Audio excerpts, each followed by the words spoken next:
যোৱাকালি দোকান নুখুলোঁ বুলি ঘৰতে আছিলোঁ। পিছে আকৌ দোকানৰ বাইদেৱে ফোন কৰি মাতিলে যে দোকান খুলিবলৈ আহা, মানুহ হৈ আছে।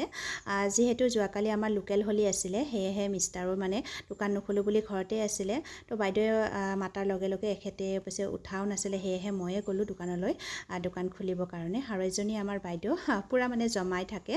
আৰু যিহেতু হোলীৰ দিনা সৰু ল'ৰাবোৰো ঘৰলৈ হোলী খেলিবলৈ আহে বা ডাঙৰ সৰুও ফাকুৱা লগাবলৈ আহে, সেয়েহে ভাবিছিলোঁ ঘৰতে থাকিম বুলি। আৰু বাইদেৱে মতাৰ কাৰণে বাৰু ময়ে ওলাই গ'লোঁ। আৰু এয়া এখেতে দোকানলৈ অহাৰ পিছত মই বাইদেউহঁতৰ লগত টাউনলৈ আহিলোঁ হোলী খেলিবলৈ। সৈন্য সামন্তবিলাক দেখিছেনে, পুৰা গপচত গৈ আছে একেবাৰে। অ' বাইদেউ মানুহ চক খাই যাব। এইবাৰ প্ৰথম এনেকৈ টাউনৰ ফালে বাইদেউহঁতৰ লগত হোলী খেলিবলৈ ওলাই আহিছোঁ। আহি বাৰু ভালে লাগিল। দুদিনীয়া জীৱন এনেকৈ ৰং ধেমালি কৰিয়ে আমি জীৱনটো আগুৱাই যাব লাগিব, নহয়নে? আজি হয়তো এনেকৈ আছোঁ, কালি নাথাকিবও পাৰোঁ।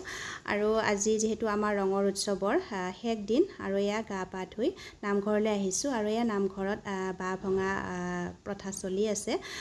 আজি যিহেতু ভগৱান শ্ৰীকৃষ্ণই ঘুনুচা ঘৰলৈ গৈ এক সপ্তাহৰ পিছত ভগৱান শ্ৰীকৃষ্ণই ঘৰলৈ উভতি অহাত আমাৰ ৰাজ্যৰ প্ৰজাগণে ৰং ৰহস্য কৰে।